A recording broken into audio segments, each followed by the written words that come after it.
स्वागत है आप सभी का हमारी डॉक वाली टॉक के एक नई पॉडकास्ट में।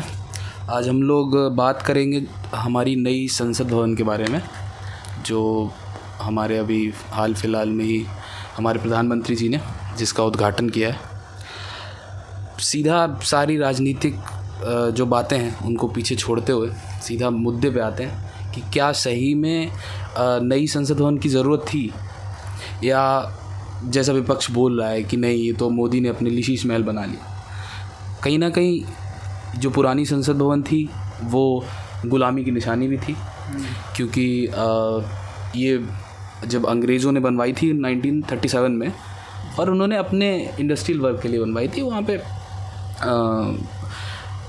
उनका काउंसिल हाउस था, पर जब देश आज़ाद हुआ तो हमने उसको अडेप्ट कर लिया एज अ संसद भवन। उसमें अब जाके बहुत सारे अभी तक रिनोवेशन का काम होता रहा, बहुत सारी चीज़ें होती रही। तो क्या सही में नई संसद भवन की ज़रूरत थी? तो अगर बात रहा कि आवश्यकता थी कि नहीं नई संसद भवन की, तो अगर बिल्डिंग भी पुरानी हो जाती है आदमी के रहने के लिए, तो 100 साल में आई थिंक जो हमारे पुरखे परदादा बना के गए थे वो बिल्डिंगें अब नहीं चलती हैं। तो पहली बार 100 साल हो गया तो बिल्डिंगें तो वो पुरानी हो गई थी, इसमें कोई दो राय नहीं है। और सवाल ये आता है कि पहला बात जो इसमें एक मत तो ये होता है कि बिल्डिंग पुराना हो गया तो उसमें कितनी बार तुम नया जोड़ते रहो, क्योंकि 1937 में जब बना होगा तो उस समय माइक नहीं था, उस समय जो भी था मतलब उतना लेवल का टैबलेट्स वगैरह नहीं सामने रखना होता था, स्क्रीन वगैरह। तो तुम कितनी चीज़ें ऐड कर दोगे उसमें। जैसे अभी देखो पुराना लेक्चर थिएटर कैसा होता था और अभी का कैसा होता है, तो बदलाव आता है। ठीक है, पहले वाईफाई नहीं था, अब वो भी लगवाना है, ऐसे करके 50 चीज़ें ऐड हो जाती हैं। तो तुम कितना जोड़ते रहोगे, वो फिर बेकार हो जाएगा। दूसरी बात ये है कि जो वो जोन है दिल्ली वाला, उसमें भूकंप ज़्यादा आता है, भूकंप वाला एरिया है, तो उसके लिए भी वो सेफ़ नहीं था। तो जहाँ हमारे 543 लोकसभा के माननीय सदस्य बैठे वहाँ कोई भूकंप आया और एक में सब दब के मर जाए तो अरे तो ये है कि चलो हो जाएगी और लोग अरे बीजेपी मरवा रहे हैं। चलो मोदी मरे तो बात भी सही, लेकिन राहुल गांधी हमारे माननीय नेता मर जाएंगे ये बर्दाश्त हमें तो नहीं होगा। तो ये तो राहुल गांधी की सुरक्षा के लिए बनाया गया है कि हमारे लाडले जी। अच्छा बात यह है कि अब वो रहे नहीं यहाँ पे संसद में, बात अलग है, तो उनकी सेफ्टी के लिए कि कहीं भूकंप में गिर ना जाए। तो ये है। तो पहला मुद्दा कि बाई टाइम बहुत 100 साल हो गया था तो वो अब नया बना था, बहुत ज़्यादा बेकार हो गई थी। दूसरी फायर सेफ्टी भी था, पता चला आग लग निकल गई। तो मैं नहीं चाहता कि मैं नहीं चाहता कि सोनिया गांधी जो है सो जल जाए, जैसे जौहर में माताएं मरती थी, ये बहुत अन्याय होगा। इसके अलावा अगर देखा जाए तो अगर आप इसको देखें कि पॉलिटिक्स क्यों बनाया जा रहा है, तो इसके लिए जो पास होना था वो कांग्रेस सरकार ने ही कर दिया 2012 में। तो तुम्हारा पास क्या ही काम है, तो क्यों तुम उसका विरोध क्यों करो? तो ये एक दोगलापन होता है कि अपना भी वही मन था मगर नहीं मेरे हाथ से नहीं हुआ। तो ये दूसरा बात ये हो गया। तीसरा बात ये देखो, और तुम कल्चरल एस्पेक्ट को देखोगे कि कुछ लोग ऐसा बोलते हैं, मैं पूरी तरह सहमत नहीं हूँ, कुछ लोग ऐसा बोलते हैं कि जिस दिन देश आज़ाद हुआ था उस दिन जो है सो कम से कम ऐसी प्रतीक हो, जैसे जहाँ पे आई थिंक अभी सुभाष चंद्र बोस का मूर्ति लगा है, वो जो जगह है सेंट्रल हॉल में लगा। हाँ नहीं वो जो राजपथ पे कर्तव्य पथ नाम हो गया उसका। हाँ तो वो जिससे पहले लॉर्ड पंचम का था वो हो गया, फिर तुम्हारा विक्टोरिया मेमोरियल, फिर तुम्हारा पार्लियामेंट, ये सब चीज़ें दास्ता की प्रतीक था। तो कुछ लोग ऐसा कहते हैं कि सबसे पहले आज़ाद देश में इसी प्रतीक को तोड़ना था। जैसे फ्रेंच रेवोल्यूशन में क्या हुआ था कि राजा का सर काट के लहराया गया था। क्यों? वो एक था कि अब हम तुम्हारी जो गुलामी थी उससे आज़ाद है, अब हमारा एक नया क्या बोलोगे, भगवान शिव का काम होता है बर्बाद करना, ताकि भगवान ब्रह्मा नया शुरुआत कर सके। सही बात, तो हाँ तो ये नहीं हुआ पहला बात। तो चलो बर्बाद नहीं करते, कम से कम उसमें टॉयलेट तो बना ही सकते थे, इसमें कोई राय नहीं था। तो वो नहीं किए, चलो अलग बात है, लेकिन 100 साल आप झेल लिए, तो अब तुम उसके बचाव के लिए क्यों? और पहली बात, और मोदी सरकार ने भी अभी तक उसको टॉयलेट नहीं बनाया, मोदी सरकार भी उसको म्यूजियम बना रहा है। तो वो तो मोदी बात समझ रहे हैं कि उसको म्यूजियम क्यों बनाना, उसमें तुम बनाओ टॉयलेट, पीछे ही तो है। आई थिंक 20 फीट का दूरी होगा, नए पार्लियामेंट के पीछे है पुराना पार्लियामेंट, तो उसमें तो जा ही सकता है आदमी वॉशरूम के लिए। तो ये एक होता। दूसरा बात ये, तीसरा बात ये कि अंबेडकर जी ने भी कहा था कि जो वर्ड्स होते हैं या फिर जो कोई जगह होता है वो जुड़ा होता है उसके प्री वैल्यू से, तो पहले वैल्यू था। तो उस संसद में पहले जो बनती थी ना पॉलिसी, वो बनती थी कैसे लूटा जाए देश को, कैसे दास्ता की तरफ ले जाए। तो जब तक उसको हम तोड़ेंगे नहीं तो हम एक नया देश का निर्माण कैसे करेंगे? तो एक अजीत भारती जी हैं, तो उनका वो कहना था कि नए देश के संसद होता टेंट के अंदर बैठते सब लोग और तब लिखते संसद, तो शायद हमारा देश और अच्छा होता, क्योंकि वो दास्ता का निशानी नहीं रहता। तो वो तो अतिशयोक्ति हो गया। मुद्दे की बात ये है कि फिजिकल कारण भी है, टूट चुका है, बिल्डिंग पुराना हो गया है, सीटिंग कैपेसिटी। हाँ ये भी है कि आई थिंक जब डिलिमिटेशन होगा तो 8 तक मेंबर हो जाएंगे, तो बैठने की जगह नहीं थी, ठीक है। और कुछ जो घूमने के लिए लोग आते हैं उनके लिए भी स्पेसेस वगैरह नहीं रहती है, प्लस कैंटीन वगैरह, मेस वगैरह का भी दिक्कतें थी कि वो स्पेस कम पड़ता था। तो ये सब हो गया। तो एक हो गया तुम्हारा जो एक कारण था कि फंक्शन में भी आ रहा था रुकावट, और जो तुम्हारा फिजिकल वीक हो चुका था, और तीसरा कारण था कल्चरली भी अब इसको छोड़ना बनता था। और हम लोग अमृतकाल 75th ईयर में आ चुके हैं, तो उसमें ये अच्छा कदम था मेरे हिसाब से, तो अच्छा किया इन्होंने। और एक और मैं ऐड करना चाहूँगा इस बात में कि जो पुराने पार्लियामेंट उसको बनाया था हमारे वो जो ब्रिटिश आर्किटेक्चर थे, आर्किटेक्ट जो सर एडवर्ड लुटियंस ने, और एक वो थे हार्वर्ड बेकर ने, जो कि आपका सेक्रेटरी का नॉर्थ और साउथ ब्लॉक डिस्ट्रिक्ट। तो उनका उस समय का नाम था कि ऐसा जो आर्किटेक्चर है वो इंडियन बना नहीं सकते हैं। मोस्टली इंडिया में अगर जो आर्किटेक्चर होगा वो चलेगा नहीं। मोस्टली जो इंडिया में आर्किटेक्चर वो ब्रिटिश कॉलोनियल एरा के रहेंगे, वो ज़्यादा सूटेबल या है। तो इस वजह से भी एक, और रिसेंटली में एक देखेंगे कि एक अमेरिकन मतलब कॉमेडियन है टकल कार्सन, वो बता रहे थे कि जैसे हाँ कंजर्वेटिव एंकर, हाँ वो जैसे बोल सके इंडिया में वैसा आर्किटेक्चर देख नहीं सकता है, और जैसे ब्रिटिश बॉम्बे सेंट्रल का आर्किटेक्चर है वो वैसा इंडियन बना नहीं सकता। उसके लिए एक अच्छी मतलब इंडियन ग्रोथ की देखो भाई हम लोग भी बना सकते हैं। और दूसरी बात ये भी है कि ये made in India for India, और इसका आर्किटेक्चर भी इंडिया था। जैसे वो पटेल थे, बिमल पटेल जी जो इंडियन आर्किटेक्चर है कि हाँ वो जो बता सकते हैं, तो ऐसा तो खैर बहुत ही अच्छे हैं, जैसे काशी विश्वनाथ कॉरिडोर और साबरमती की वो। और फिर एक तो ये दिखा सकते हैं कि ये इंडियन आर्किटेक्चर जो सर एडविन लुटियंस ने बताया कि हम बनाया, देखो भाई तुमसे ज़्यादा बढ़िया इंडियन ट्रेडिशनल आर्किटेक्चर को कंजर्व कर कितना अच्छा बनाया जा सकता है। ऊपर से फिर मेड इन इंडिया है, हम लोग खुद बनाए, खुद के इकोनॉमिक्स में ग्रोथ हुआ, 970 सारा कोई बाहर से नहीं लिए हैं। और साथ ही साथ पीपल ऑफ इंडिया हम लोग के लिए है, जो भाई वही शर्म की बात थी इतने दिन से कि यार हम लोग 75 साल से जो उन लोग दे के गए हैं, उसी में हम लोग का जो कि डेमोक्रेसी के जो मंदिर होते हैं पार्लियामेंट, वो हम उन लोग पे मतलब दिए हुए पे हम अपना काम चला रहे हैं। तो और एक बात और भी है ना कि आप लोगों ने गौर नहीं किया कि मोदी सरकार कितना फासिस्ट है कि सारा काम गुजरातियों को ही मिलता है। हम बिहारी क्यों हैं, यूपी वाले क्यों हैं? वोट तुम बिहार यूपी से जीत के जाते हो, सारा काम देते हो गुज्जू भाई को। तो आज से हम लोग यूपी बिहार बॉयकॉट करते हैं मोदी जी को। बिल्कुल सही बात है। ये अलग बात है कि विमल पटेल को पद्मश्री मिला हुआ है, उससे फर्क नहीं पड़ता। हमको चाहिए काम, हम राहुल गांधी को लाएंगे, वो बिहारी को काम देगा। बिल्कुल भाई, हम ये तेजस्वी यादव को पीएम बनाना चाहते हैं हमारी। जी बिल्कुल।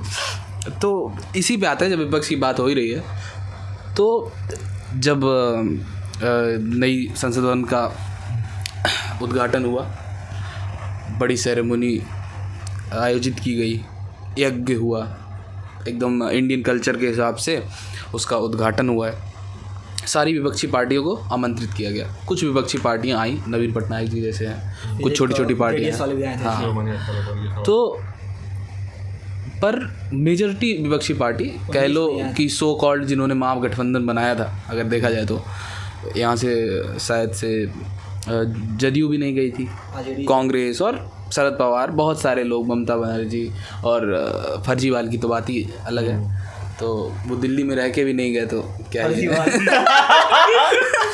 ठीक है। तो क्या ये उचित है या अनुचित है कि आप देश का किसी के मतलब पीएम ने उद्घाटन कर रहा है, ठीक है, उन्होंने देश को ही तो समर्पित किया है। क्या उनकी मांग क्या थी? उनकी मांग ये थी कि राष्ट्रपति को इसका करना चाहिए था, और बहुत सारी मांगें थी, उस पर हम लोग अभी डिस्कस कर रहे हैं। तो क्या ये उचित था? किस हद तक उचित था कि उनका बायकॉट करना कि भाई हम तो नहीं जाएंगे क्योंकि पीएम कर रहे हैं? पर ये एक तरह से अनुचित भी हो सकता है, क्योंकि ये तो देश का लोकतंत्र का एक तरह से मंदिर है, यहाँ पे पॉलिसीज़ बनती हैं। तुम हो, कल 5 साल बाद बीजेपी की सरकार नहीं रहेगी, जब कांग्रेस की सरकार आएगी तो तुमको भी वहीं जाना पड़ेगा, और ये चीज़ें हैं। तो किस हद तक ठीक था, और क्या बेसिस था उनका कि उन्होंने इसको बायकॉट किया? ऐसे देखा जाएगा तो इंडिया में लगभग 19 पार्टियाँ अपोजिशन इसको कर रही हैं। उनका जैसे बहुत सारे हमारे पॉपुलर लीडर है, जैसे राहुल गांधी जी, फिर खारगे जी, फिर पॉपुलर कहाँ पे, यूपी में अपोजिशन वही शशि थरूर और जयराम, उनका वो दे रहे हैं कि हमको जो न्यू पार्लियामेंट का उनका इनॉग्रेशन प्रेसिडेंट की, वो आर्टिकल 79 के हिसाब से दे रहे हैं कि जो हाउस होता है पार्लियामेंट में, वो उसमें 3 पार्ट होता है, राज्यसभा और राष्ट्रपति, तो इसके हिसाब से वो दे रहे हैं। ठीक है, वो ठीक, बट इसके हिसाब में इतिहास में देखा जाएगा तो ये पहली बार नहीं हो रहा है कि पार्लियामेंट का जो इनॉग्रेशन पीएम मोदी कर रहे हैं। इससे पहले देखा जाए तो 1975 में था, उसमें एनेक्से, पार्लियामेंट का एनेक्से बना था, उसमें कौन प्रेसिडेंट को नहीं बुलाया गया था, बाकायदा इंदिरा गांधी जी वो इनॉग्रेशन कर दी थी। फिर उसके बाद लाइब्रेरी बनाया गया था 1987 में, राजीव गांधी जी कर सके। इवन रिसेंट में देखा जाएगा तो 2011 में मणिपुर का लेजिस्लेटिव असेंबली भी, और छत्तीसगढ़ में आपका तो सर सोनिया गांधी जी गए थे, और वो गवर्नर कैसे नहीं थी, यूपीए की अध्यक्ष थी, लेकिन सबसे बड़ा पद तो वही है, संवैधानिक पद नहीं है ना, संवैधानिक लिए, लेकिन अब प्रॉब्लम गवर्नर को बुलाए थे, गवर्नर को नहीं बोला। तो ऐसे देखा जाएगा तो इससे पहले हो चुका है डिनर, तो यहाँ पर ये रोक के कोई फ़ायदा नहीं है कि यहाँ प्रेसिडेंट ये एक, ये भी, और दूसरा एक होता है कि आयरनी की बात यह है कि जो एक अभी जो हुआ था कार्यक्रम, एक तो इस वजह से भी कर रहा है, बॉयकॉट किया जा रहा है कि ये आपका जो 28 मई 2023 को आपका इनॉग्रेशन हो रहा है, उस दिन वीर सावरकर का बर्थडे था, इस वजह से भी वो लोग कर रहे हैं कि हिंदुत्व आइडियोलॉजी है, इस वजह से यहाँ पर हम बॉयकॉट कर रहे हैं ये।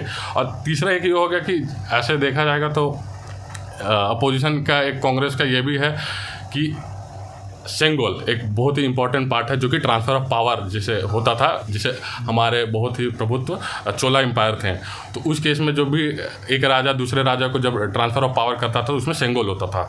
अब सेंगोल की बात किया जाए तो सेंगोल एक तरह से स्क्रिप्चर है जो कि 5 फीट टॉल एक रॉड टाइप का रहा था, उसके ऊपर नंदी गाय रहता, नंदी गाय जनरली रिप्रेजेंट करता है जस्टिस को, और ये सेंगोल है वो गोल्ड प्लेटेड रहता जो कि एक सोवरेन कंट्री के लिए रिप्रेजेंट करता है। तो उस समय जब हमारे जो 1947 में ब्रिटिश छोड़ के जा रहे थे, तो इस समय जो हमारे लास्ट वाइस रॉय थे, वो माउंटबेटन ने उनको चाचा को कहा कि भाई बताइए कि हम आपको कुछ सिंबल बताइए कि मैं ट्रांसफ़र कर लूँ।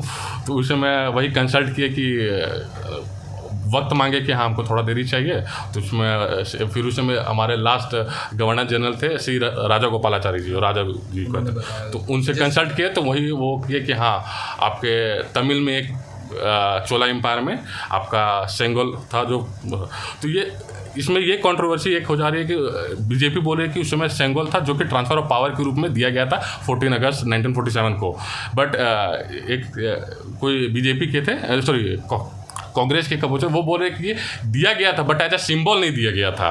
तो ये सिंबल का प्रैक्टिक है, ये बीजेपी एक तरह से वो मतलब एक बोगस टर्म कांग्रेस दे रही है कि ये फालतू है, ये बस बीजेपी बढ़ा चढ़ा के बोली ये कि एक टर्म। और साथ ही साथ एक और हो जा रहा है कि जो सेंगोल था वो मिली थी, वो एक तरह से मतलब क्या वॉकिंग स्टिक की तरह इलाहाबाद जो प्रयागराज म्यूजियम में नेहरू जी के वो रख दिया गया। हाँ, तो वो फाइनली अभी उसको जो वॉकिंग जो सेंगोल का जो रिप्रेजेंट करता है सॉवरेनिटी का, तो इंडिया में सबसे बढ़िया पार्लियामेंट मतलब जो मंदिर होती है डेमोक्रेसी की, वो और सबसे बड़ी अच्छी बात है जो क्या बोलते हैं पार्लियामेंट में रखी जाएगी।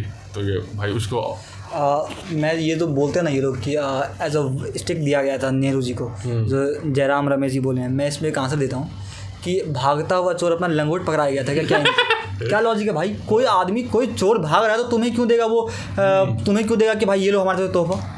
कॉमन सेंस की बात है। किसी जो बंदे ने आई थिंक उनके दादाजी ने बनाया था जो ज्वेलर, वो अभी तो जिंदा, और उन्होंने बोला था कि श्री राधा गोपालाचारी जी वहाँ के पंडित से बात की, पंडित ने कहा कि ट्रांसफर ऑफ पावर करना है, तो उसमें जो है सो हमको कुछ चाहिए चिन्ह, तो उसने जो है सो बोला। तो जब वो पंडित मान रहा है, जब वो जो बनाने वाला वो मान रहा है, तो तुम कौन से इसको लंगोट बना के घूम रहे हो? तो इनका ये है कि इनको रहता है कि जो भी बिल्कुल ब्लेटेंटली एंटी हिंदू हो चुके हैं कि हमको बस जहाँ भी।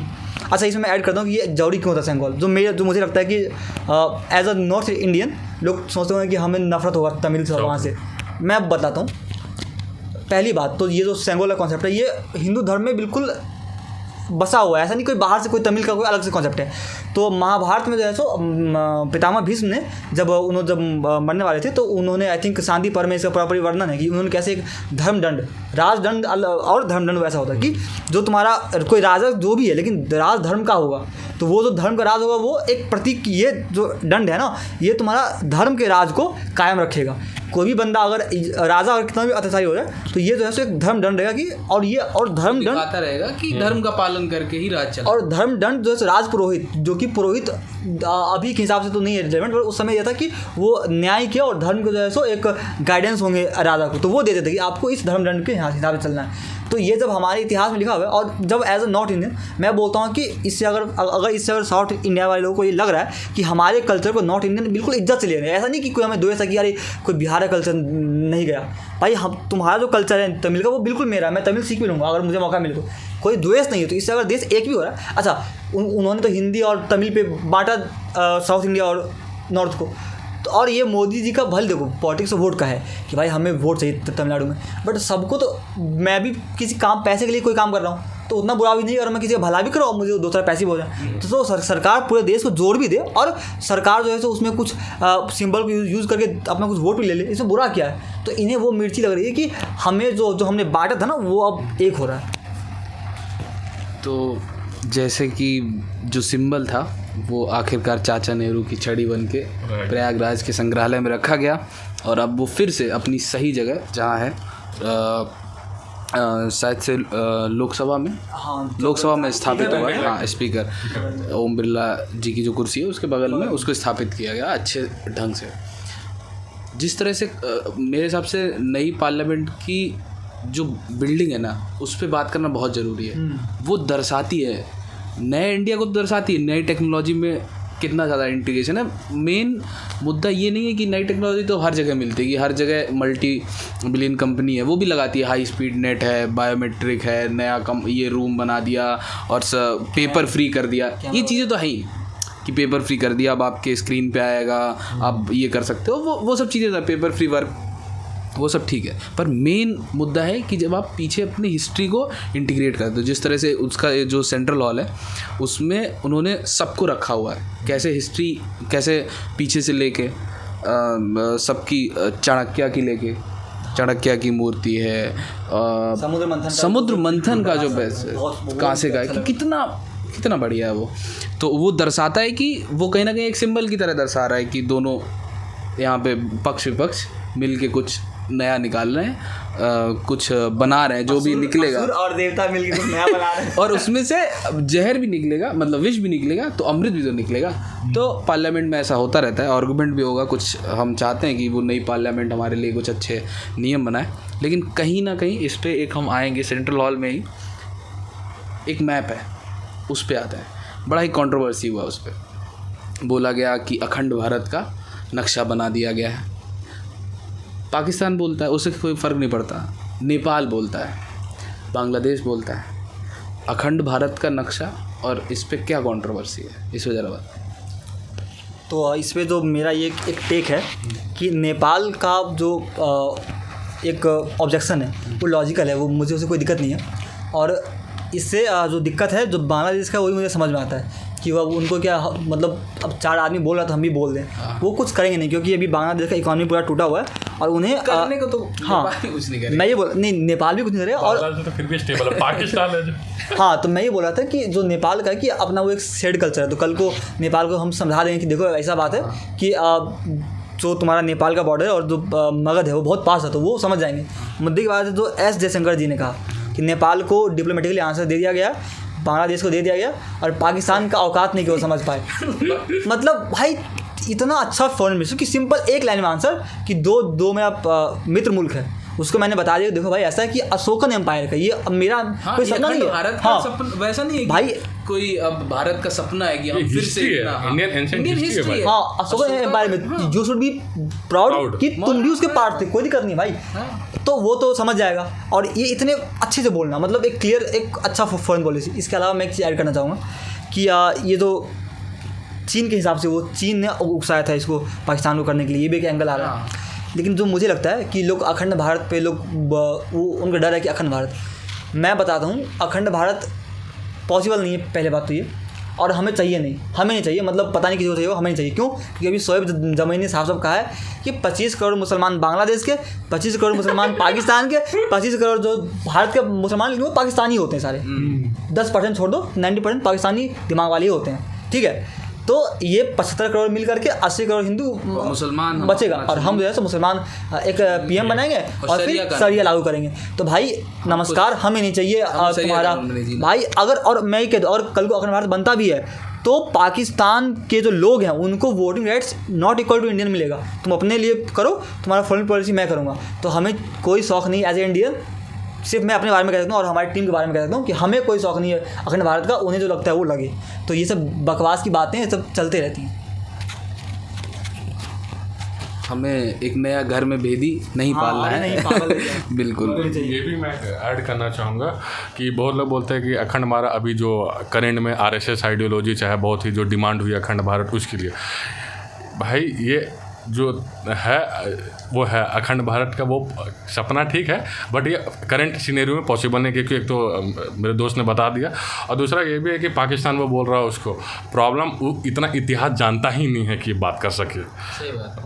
वो इतिहास पढ़ाएगा पहले, उसका हिस्ट्री बुक में पहले पढ़ा जाएगा, वो बताता है, वो जो बोलते हैं कि मुगल और जो पर्शियंस आया था वो ग्रेट थे वो उससे, अब वो इंडियन हिस्ट्री उनको खुद डाउट हो जाएगा कि भाई ज़्यादा बता देगा तो कहीं वर्ज न कर दे हम ही लोग के आदमी लोग, पता चले यार इंडियन के सब कंट्री इतना अथी था, प्रभुत्व चालू था उस समय के हिसाब से, तो वो एक ये भी एंगल हो जाता। तो हाँ, ये बात तो है कि पाकिस्तान में हिस्ट्री को एकदम अलग पढ़ाया जाता है, भले वो इंडिया से टूट के हुआ है, कहीं ना कहीं इंडिया का ही पार्ट था, पर उसमें अलग ही हिस्ट्री पढ़ा कि मुग़ल आए इतने ग्रेट थे, उन्होंने इतना वो किया, पर उसके बारे में कभी और बात करेंगे, वो रिलेटेड होगा।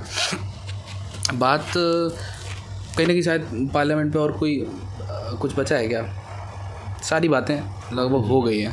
कहीं ना कहीं राष्ट्रपति वाला एंगल जो विपक्ष बोल रहा था, मेरा उस पर एक सिंपल सा ये टेक था कि विपक्ष ये बोल रहा था कि ठीक है तुम अपना संसद भवन बना, ठीक है, प्राइम मिनिस्टर बनवाया, सबको इनवाइट करो, राष्ट्रपति को इनवाइट करो, हम आएंगे, राष्ट्रपति को इनॉग्रेशन करना चाहिए क्योंकि वो भारत, हाँ मतलब भारत का एक तरह से मुखिया है, संवैधानिक मुखिया तो वही है, ये उनका आर्गुमेंट था। तो मुझे लगता है कि कहीं ना कहीं वो आर्गुमेंट तक, जो उनका आर्गुमेंट था ना, वहाँ तक वो ठीक थे, लेकिन जब उन्होंने बायकॉट किया ना कि हम अब आएंगे ही नहीं, तुम अगर राष्ट्रपति से नहीं कराओगे तो हम आएंगे नहीं, ये क्या मतलब हुआ? वही चीज़ है कि वो होता है ना कि हम लोग पढ़ते हैं कि किताबें में अच्छा लगता है लेकिन प्रैक्टिकली पॉसिबल नहीं होता। ये वो बात सही है कि प्रेसिडेंट को करना चाहिए, बट ऐसा देखा तो प्रैक्टिकली कांग्रेस भी तो नहीं अप्लाई की है वो चीज़। हाँ वही ना, बात वही आ जा रही है। और इसमें एक जो कांग्रेसी मित्र हमारे, आपको भी पता है कौन है वो कांग्रेसी मित्र, तो कह रहे थे कि राहुल गांधी को एक हफ्ता पहले चिट्ठी दिया गया कि आना है, या फिर सारे नेता को। नहीं, वो था कि बेचारों को बुलाया क्यों नहीं, एक बार मनाने चले जाए। हाँ, तो मैं बोल रहा हूँ कि ये बिल्कुल प्रोफेशनल नहीं है। इन्हें लगता है कि नेहरू चाचा का ये खानदान है, ये देश है, और ये हमारे बाप का है, तुम अभी आ गए तो तुम हमें नहीं होता कि पुराना मालिक हमें, तो हमें तो थोड़ा इज्जत दे दो। तो इनका ये लॉजिक है कि अरे हमें पैर पर बोलता सोनिया माता, सोनिया माता आपके बिना ये जिया नहीं जाता, आइए और ये कीजिए। मतलब कितना एब्सर्ड लॉजिक है कांग्रेसियों का कि तुम्हें बुलाता, भाई तुम्हारे पास एक दिन पहले भी जाता ना, अगर क्या बोलते हैं उसको, चिट्ठी कि हो रहा है आइए, यू शुड हैव कम। तुमको नहीं आया तो तुम अभी भी नाटक की, ये कोई लॉजिक नहीं कि हमको 4 महीने पहले बतलाता, और हम भाई 2.5 साल में बनाए बिल्डिंग, तुमको समझ आ रहा है? 2.5 साल तुम्हारे खानदान वाले किसी ने बनाया था क्या? एक पुल यहाँ बना बिहार में, कितना 2000 कितना साल से बन, 2012 से बन रहा है, 12-13 से बन रहा है, 10-11 साल हो गया और 2 बार टूट चुका है। 1700 करोड़ का। तुम्हारी तो लेगेसी ये है। भले बात है कि बिहार में भी पहले राज्य में भाषा भी थी, तो बिहार भाषा भी उतना ही नालायक है, तो तुम्हारी लेगेसी वो है, और तुम चाहते हो तो 2.5 साल में बिल्डिंग बनी है, तो उसमें कितना टाइम लिया कि तुम 4 महीने पहले पता होगा कि ये बिल्डिंग बनेगा। मिशन मोड में काम हुआ, हो गया, तुमको चिट्ठी गया, तुम आते बात खत्म, तो तुमको स्पेशल मैसेज आया कि नहीं तुम्हारे राइटर अलग से है, तुमको वो मिलेगा। ये बिल्कुल देवेंद्र फडणवीस को बुलाया किसने? ये वही बात है, इनको बुलाया किसने? तो कहीं ना कहीं वही है कि वो वहाँ तक ठीक थे जब उन्होंने कहा कि राष्ट्रपति से कराना चाहिए, पर मेरे हिसाब से उनको आना चाहिए था। सिंपल सा टेक ये है कि वो आते, अपनी बात रखते, मीडिया में बोलते कि नहीं देखो पीएम मोदी ने ये इनॉग्रेट किया, ये गलत किया, राष्ट्रपति को बुलाते। अब अपना आर्गुमेंट दो, जनता को समझ में आएगा तुम्हारा आर्गुमेंट, तो ठीक है। तुम ये बायकॉट क्यों कर रहे हो जब लोकतंत्र की इतना बड़ा जो मंदिर है भाई, सेंस ऑफ प्राइड की बात है ना, इसमें कहीं ना कहीं प्राइड छुपा हुआ है इंडिया का, सब जनता देख रही है और तुम ये कर रहे हो तो बॉयकॉट कर दिया, अगला दिन तो आप ही बैठ रहे हैं वहाँ पर। हाँ बिल्कुल, कल को आएगी सरकार, अब आएगी नहीं आएगी वो बात की बात है। होता है कि ये लग रहा है कि राहुल गांधी को नहीं बैठने दिया रहा, तो इसलिए ये बॉयकॉट कर रहे हैं। हो सकता है इनका लॉजिक जितना एब्सर्ड हुआ है उतना एब्सर्ड मैं बनूँ तो कुछ और मैं बनना चाहूँ कि मैं उनकी तरह एब्सर्ड बन जाऊँ, कुछ भी बोलूँ। तो हमारे फर्जीवाल की क्या बोलोगे, उनकी तो बात ही अलग है। तो वो तो कभी बैठ नहीं वाले, तो वो तो आके क्या करते मतलब वो आदमी आजकल एक बात बताना चाहते हैं कि मतलब एक टाइम था कि वो जिस मतलब एक होता है ना कि आदमी जिस चीज़ के खिलाफ बोल के जो उसका मुद्दा था उसको लेके आता है तो आप उसके लिए एकदम वो फील करते हो यार अच्छा आदमी आया है, ज़मीन से उठ के आया है, इतने धरने दिए। धीरे धीरे अब हमको समझ में आता है जो चीज़ उसने बोली थी कि नहीं ये भ्रष्टाचारी है, ये भ्रष्टाचारी, शरद पवार भ्रष्टाचारी है, अखिलेश यादव ये करते हैं, इतने दंगे कराते हैं, अब जाके तुम समझ रहे हो। हम बोलना नहीं चाहते, इस पर एक अलग एपिसोड बनाएं कि हमारे महान फर्जीवाल हमारा दिल जीता और फिर उसमें कचड़ा करके डूब गए, तो इस पर कभी आएंगे। सबसे पहले आखिरी जो हमारा आज का दिन का है बहुत ही सीरियस टॉपिक कि कहीं ना कहीं आज लगभग 1 महीना होने जा रहा है, पूरा नॉर्थ ईस्ट चल रहा है, मणिपुर में हिंसा हो रही है, बहुत सारी जानें जा रही हैं, कुछ पलायन हो रहा है। इसके पूरे का बैकग्राउंड कई लोगों को नहीं पता होगा कि मणिपुर में ऐसा हो रहा है, तो उसको बड़ा ही शॉर्ट में एक रेफरेंस बैकग्राउंड दें, बाद में कभी इस पर पॉलिटिकल चर्चा करें।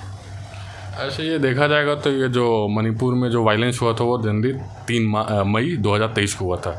इसका जो सबसे इमीडिएट कारण था तो इसमें था कि आपका 1 महीना पहले लगभग 27 मई को एक हाई कोर्ट का एक जजमेंट आया था कि जिसमें ये कहा गया था कि मैती कम्युनिटी है उनको ट्राइबल का स्टेटस दिया जाएगा।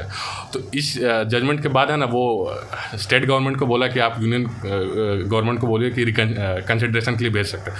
तो उसके बाद क्या हुआ कि 3 मई को आपका वहाँ के जो कुकी थे एक संगठन था ATSUM जिसमें all tribal student union of Manipur था, वो ट्राइबल सॉलिडरिटी मार्च किए थे। तो वो जब मार्च निकाला तो उसी के बीच में आया कि एक पता नहीं क्या है कि कोई बोलता है कि मैती ने कुकू के अटैक किया, कोई बोलता है कुकू मैती पे, ये तो खैर नहीं बता सकता।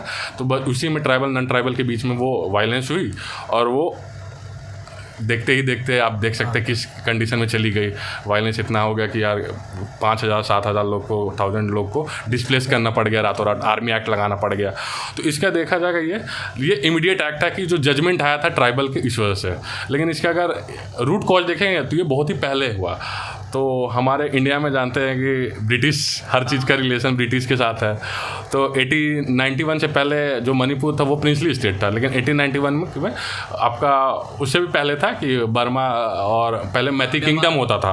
तो मैती किंगडम बर्मा, लेकिन बर्मा है कि वो उसको हरा दिया था। तो फिर उस पर फिर उसके बाद एक 1837 में एंग्लो बर्मा वार हुआ, तो उसमें फिर इसका ओवरटेक। तो फिर 1890 फास्ट फॉरवर्ड 1891 में तो ये हुआ। उसके बाद 1891 वो फिर वही पॉलिसी बताई कि हम एक्सटर्नल आप इंटरनल मैटर संभालो, हम एक्सटर्नल फॉरेन डिफेंस है वो हम देख लेंगे। हाँ, उसके बाद एक थी एक नेहरू पॉलिसी, हाँ नेहरू पॉलिसी डिवाइडर मतलब नेहरू है क्या यार, अभी तक यही चीज समझ में आ रहा बदल गया। अब वो था इतिहास था, चाचा नेहरू हमारे दिल में उस समय तो थे, बसे नहीं है, बसाए समय तो थे। उसके बाद फिर वही 1894 से जो था कि वहाँ पर मणिपुर में है ना वो क्रिश्चियन मिशनरी का स्टार्ट किया। वो फिर वही बेसिक चीज़ है जो बोल अभी तक हमको इतना समझ में आया कि बता देते हैं लोगों को समझ में आया कि मणिपुर में ट्राइब्स हैं। हाँ, और एक नॉन ट्राइबल एरिया, ठीक है, ट्राइबल एरिया ज़्यादा है। हाँ, ठीक है, नॉन ट्राइबल एरिया कम है। तो जो ट्राइबल एरिया में रहते हैं वो कौन सी जातियां हैं, नॉन ट्राइबल में कौन रहती हैं और क्या है उनका, वो ऐसे देखा जाएगा तो मणिपुर का डेमोग्राफी देखा जाएगा तो वहाँ 50% लोग मैती कम्युनिटी से बिलोंग करते हैं और 42% जो कि नॉन ट्राइबल होते हैं।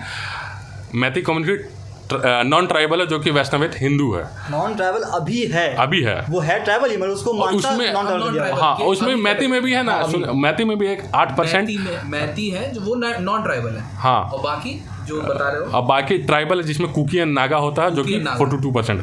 और जो मैती कम्युनिटी है ये मोस्टली जो मणिपुर का जो 10% वैली रीजन है जो कि इम्फाल में वहाँ सेटल है। और जो 90% जो हिली एरिया है ना उसमें ट्राइबल है जो नागा एंड कुकी। तो यहाँ पर ये एक है, तो ये दोनों के बीच ये हो गया। और दूसरी बात ये है कि जो मैती कम्युनिटी है ना उसमें भी 8% मुस्लिम भी है जो पंगल्स कहते हैं कुछ है, वो है पंगल से तो अलग ये था। और फिर वही हो गया कि ब्रिटिश है 1894 मिशनरी किया, वही बेसिक हेल्थ एंड एजुकेशन देके। अब ये देखे जैसे देखेगा तो सही में ये रियली नॉर्थ ईस्ट में 1901 में वहाँ पर शायद 0.04% क्रिश्चियन थे ट्राइबल लोग में, देखा जाएगा। और 1991 तक आते आते 34% हो गए और अभी 45% के आसपास है। एक तो क्रिश्चियनिटी ग्रोथ हुआ और दूसरा एक ये और दूसरा है कि जो मैती कम्युनिटी था उनका डिक्लाइन हुआ है। उनका 1951 में के सेंसस में शायद 59% था और आते आते उसका 44 के आसपास हो गया, और जिसमें पंगल्स भी था और मैती कम्युनिटी दोनों आता। तो ये मैती कम्युनिटी का सिंपली ये कहना है ना कि हमको यहाँ पर ट्राइबल का स्टेटस मिलना चाहिए। ट्राइबल के हमको भी ट्राइबल का स्टेटस मिला नहीं, ट्राइबल का स्टेटस मिलना चाहिए ये था। लेकिन इसमें ये हो जाता है कि ट्राइबल का स्टेटस मिलना चाहिए, और मैती डिमांड इसलिए कर रहे हैं ना, 2013 से पिटीशन फाइल कर रहे हैं कि हमको चाहिए। ये इसलिए कर रहे हैं क्योंकि उनको ट्राइबल का बेनिफिट मिलता है, ठीक है, क्योंकि ट्राइबल में बहुत सारे बेनिफिट आता है, रिजर्वेशन, लोन वोन, हाँ वो है। लेकिन उनके लिए वो बोलते हैं कि वो मेरे लिए ज़्यादा डिमांडिंग नहीं है, मेरे लिए ज़्यादा डिमांडिंग है लैंड एंड कल्चर आइडेंटिटी जो होता है ना, उसको बचा के रखना। क्योंकि वहाँ पर बांग्लादेशी और म्यांमार से बहुत ही ज़्यादा वो आ रहे हैं, इंक्रोचमेंट कर रहे हैं, इलीगल रिफ्यूजी आ रहे हैं। तो ऑब्वियसली उनका एक क्या बोलते हैं आइडेंटिटी का सवाल है भाई।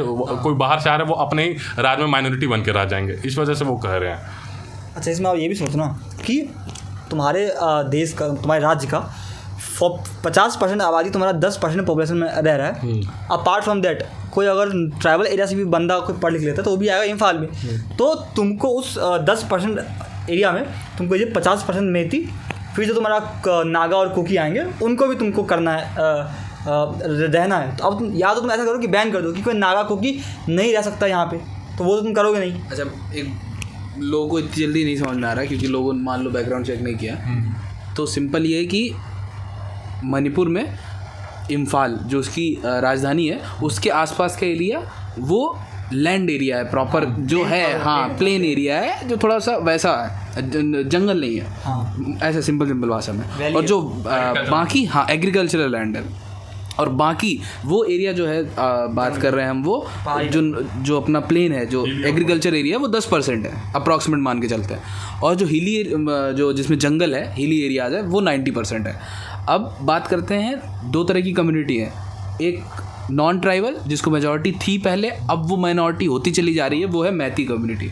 और जो पहले माइनॉरिटी थी अब उनका पॉपुलेशन बढ़ रहा है, वो ट्राइबल एरिया है, मतलब ट्राइबल में आते हैं वो, मतलब वो ट्राइब्स हैं, वो हैं कौन से, नागा और कुकी, ठीक है। इनके बीच में लड़ाई है ना, है ना, कि अब मैती कम हो रहे हैं तो वो चाहते हैं कि नहीं अब हमको भी ट्राइबल, क्योंकि अब हम भी एक्सपेंड करेंगे तो हमको भी ज़मीन चाहिए, और वो लोग तो आ जाते हैं यहाँ पे, लेकिन हम लोग ट्राइब्स एरिया में नहीं जा सकते। उनका ये है कि हम ज़्यादा हैं, हम छोटी जगह में भी रहते हैं, हम एक्सपेंड करेंगे तो हम उसमें नहीं जा सकते हैं ट्राइबल एरिया में, लेकिन वो लोग हमारे यहाँ आ सकते हैं। मेन यही है, ये मुद्दा मेन। तो इसी पे यही मतलब सोचने वाली बात है कि जब उनका पॉपुलेशन बढ़ जाएगा तो कैसे रहेंगे वो, क्योंकि अब उनको अपने आप में भी रहना है, उनके बच्चे उन्होंने रहना, और बाहर से लोग आएंगे तो उन्हें रहना है। तो उनके लिए एरिया ऐसा हो रहा है कि उनके लिए फिर एक टाइम पर रह नहीं पाएंगे, तो फिर उनको वहाँ से पलायन करना होगा, क्योंकि वो वहाँ से पलायन अपने राज्य के दूसरी जगह पर नहीं कर सकते, तो वो वहाँ पर नहीं करेंगे। उससे होगा क्या कि वो आएंगे बाकी इंडिया में, तो उनका पॉपुलेशन वहाँ से डिस्पर्स होकर आ गया बाहर। अब उससे होगा क्या कि वहाँ पर उनका आबादी % और कम हो जाएगा, और जो कुकी और नागा उनका बढ़ जाएगा। तो उनका प्लान यही है कि इनका ऐसे करके आबादी को बाहर भेज दो, ताकि यहाँ पे वो बिल्कुल, एक तो कि वो खुद भी बच्चे कम पैदा कर रहे हैं हिंदू, तो वो जा रहे हैं माइनॉरिटी में। अब उनको पेश कैसे किया जाए कि जो अगले 20 साल में काम हो वो हम अगले 10 साल में ही कर ले। तो ये प्लान है कि हम उनको पुश करके यहाँ से पूरे जो एरिया है प्लेन एरिया, वहाँ से बाकी देश में करवा दें माइग्रेट। तो ये मैती पॉपुलेशन के व्यू है। एक कुकी पॉपुलेशन का जो होता है कम्युनिटी, उनका व्यू ये हो जाता है कि वहाँ पर जो लेजिस्लेटिव असेंबली है, क्योंकि हमारे इंडिया में कौन पॉपुलेशन के हिसाब से डिवाइड होती है, तो वहाँ पर मैती का पॉपुलेशन 50% ज़्यादा है, तो वहाँ पर जो 60 में से 40 सीट है वो मैती कम्युनिटी के हैं, और 20% सीट जो अदर ट्राइबल एरिया। तो कुकी कम्युनिटी का ये कहना है कि यहाँ पर इनको पॉलिटिकल रिप्रेजेंटेशन ज़्यादा ये ऑलरेडी है। अगर ये ट्राइबल ट्राइबल हासिल कर लिए स्टेटस, तो उस केस में ये हो जाएगा कि जो कैसे बोलते हैं सीट जो जॉब है वो उसके लिए भी फाइट करना, वो ये और इसका जो वायलेंस क्रिएट हुआ था उसका एक और कारण ये भी था कि 1-1.5 महीना पहले है ना फॉरेस्ट एक्ट के थ्रू जो मणिपुर के गवर्नमेंट है, जो इलीगल लैंड इंक्रोचमेंट था कुकी कम्युनिटी के द्वारा, मोस्टली इन चूरा चांदपुर एरिया था जो वहाँ का, तो वहाँ पर वो एक्शन की थी, इंक्रोचमेंट को हटाया गया था क्योंकि वहाँ पर मोस्टली आपका पॉपी प्लांट ये सब ओपीएम ड्रग्स को सप्लाई करता है। तो एक ये भी ट्रिगर पॉइंट है इस वायलेंस के लिए। और इसमें मैं ना एक चीज़ ऐड करना चाहूँगा, मतलब लोगों को समझने के लिए कि जो चूँकि पॉपुलेशन होते हैं हमारे इंडिया में जनरल, ओबीसी में creamy layer, non creamy layer, SC ST में और एसटी में कोई क्रीमी नॉन क्रीमी का नहीं है, ठीक है। अब देखो तुम बेसिक कॉन्सेप्ट समझो कि कोई हिंदू है, ठीक है, और वो ओबीसी ले रहा है, एससी एसटी ले रहा है, ठीक है, वो समझ में आता है क्योंकि हिंदू में कास्ट था, अपने एक एपिसोड से किया था कि हिंदू में कास्ट है। लेकिन जब मैं मान लो मैं कोई एक्स चाहता हूँ, ठीक है, कोई भी हूँ किसी भी हायरार्की में, अब मैं बन गया क्रिश्चियन, तो अब तो मैं एक ही जीसस का बच्चा हो गया, तो अब तो मुझे कोई बंदा नहीं बोलेगा, कोई हिंदू भी नहीं बोलेगा कि भाई तू ये जात का है, तू बोलेगा तू क्रिश्चियन है। तो अब तो मेरा जो बात कहता है कि क्लास में स्टेटस होता बाय बर्थ, वो हमारा अब जाति से हट गया, अब हमारा वो हो गया स्टेटस एज अ क्रिश्चियन। तो वो तो भाई पूरे बोलते हैं कि पूरी दुनिया का क्रिश्चियन सेम ही है, तो जब पूरी दुनिया का क्रिश्चियन सेम ही है तो मैं एसटी कैसे हुआ? ये डिवाइड था ना कि जो एसटी वाले थे उनको हिंदू दबाते थे, जो कहा है तो अपर कास्ट या हिंदू जो थे वो ऑपरेट करते थे। तो जब तुम अब क्रिश्चियन हो, तुमको पैसा पोप दे रहा है वेटिकन सिटी से, तो तुम अब दबे हुए रहे नहीं ना, और तुम उसके बाद भी दबे हुए ही रह रहे हो, तो सरकार को बैन करना चाहिए कि भाई कोई दवा ऐसा है जो खर्च करवा रहा है पैसा जनता का, और वो दवा से अगर ठीक नहीं हो रहा, वो दवा कोई फ़ायदा नहीं, मतलब वो सिर्फ प्लेसिबो ही है, प्लेसिबो भी नहीं एक्चुअली, उसे फ़ायदा हो ही नहीं रहा, तो दवा बंद कराओ, या तो तुम दवा बंद कराओ या तो तुम वो दवा जो दवा खा के जो उल्टी सीधी मांगे कर रहे हैं उनको रोको, सिंपल बात। और ये एक तरीका एक्चुअली मैं कई बार बाद में बात करूँगा कि जो ओबीसी जो कोटा है ना, उसमें मुसलमान बहुत तरह से खासकर बंगाल में घुसपैठ कर चुके हैं, मतलब आई थिंक 60% जो ओबीसी जातियाँ हैं वो मुस्लिम हैं। भाई जब अल्लाह सबको एक ही मान रहा है तो वहाँ भी जाते कैसे हो जा रही है, और तो कोई बात ही नहीं करता है कि कास्ट का प्रॉब्लम वहाँ भी है, तो बदनाम तो हो हिंदू, और जो आरक्षण का फ़ायदा हो बना भी था तो वो किस लिए बना था? हिंदू के लिए ना, जो हिंदू में कहा जाता है जो वंचित है वो है। तो जब तुम मुसलमान बन गए, जब तुम एक ही अल्लाह के बच्चे हो, तो तुम में भेदभाव कौन कर रहा है? और जब कर रहा है तो तुम बदले क्यों? तो फिर तुम वापस आ जाओ।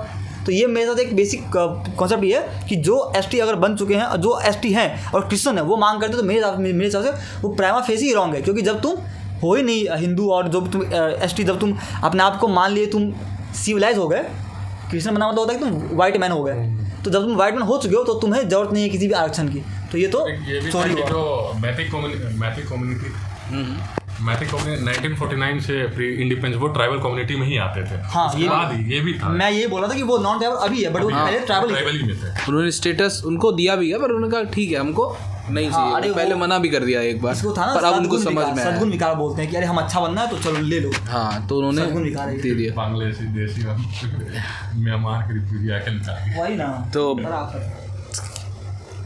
हाँ, इसी नोट पे खैर हमारा आज का एपिसोड ख़त्म हो रहा है। जाने से पहले पर ये कह रहा हूँ कि अगर कोई आपके आसपास मणिपुर का कोई दोस्त हो, या मणिपुर का अगर कोई भी कोई मैथी कॉमेडी का हो, तो आपको जो समझदाएँ देनी उनको अच्छी तरह देनी, ताकि उनको लगे कि मेरे पीछे पूरा देश है, ये नहीं कि हम अकेले हो गए। ये मतलब, और एज अ कल्चरली भी कि आप हिंदू और नहीं भी है, वो अगर वहाँ के मुस्लिम भी है, मैथी मुस्लिम भी है, तो आपका ये धर्म बनता है कि आप चूँकि वो कम्युनिटी ऑपरेट, हाँ, आप कम्युनिटी को सपोर्ट करें। और ये भी कि अगर आप किसी प्लेटफॉर्म पे, ट्विटर पे, इंस्टा पे, तो अगर आप कुछ जो भी रील वगैरह आ रहा है और उससे रिलेटेड है, कुछ मैंने देखा था वीडियोज़ हुए हैं वायरल, तो उसको आप लाइक कीजिए, जो भी है बढ़ाइए। और मोदी जी वगैरह या फिर अमित शाह वगैरह को, किसी को भी जो टैग करके, और तुम जो भी तुम्हें मन में आता है, जो तुम्हें लग रहा है वो लिखो, ताकि ना पता चले। ये नहीं कि अब इस ज़माने में भी ऐसा ना हो कि जैसे कश्मीर से कश्मीरी पंडित निकाल दिए गए, अब ऐसा एक नया कश्मीर ना बने। ये हमारी जिम्मेदारी या फिर जो भी है सबकी मिलके कि एक कॉमन सेंस के साथ काम करें कि जो भी वो अपने ही कौम के हैं, वो अपने ही लोग हैं, तो उनको सपोर्ट करो। दूसरी बात ये कि अभी उत्तराखंड में भी थोड़ा सा वो हो रखा है, माहौल ख़राब है, तो वहाँ भी जो भी अपने लोग हैं उनके लिए आप सब प्रार्थना करते रहिए। और जो ट्रेन एक्सीडेंट में जो हुआ था, तो उनके लिए तो भगवान सबको शांति दे। इसके साथ एपिसोड समाप्त करने से पहले ये पॉडकास्ट हम बोलेंगे कि हमारा नया जो बैकग्राउंड सेटअप है, तो कमेंट करके बताइए कि पहला वाला सेटअप भी ठीक है या इस पे ट्राई किया जाए। तो इसी के साथ और like share subscribe comment, thank you.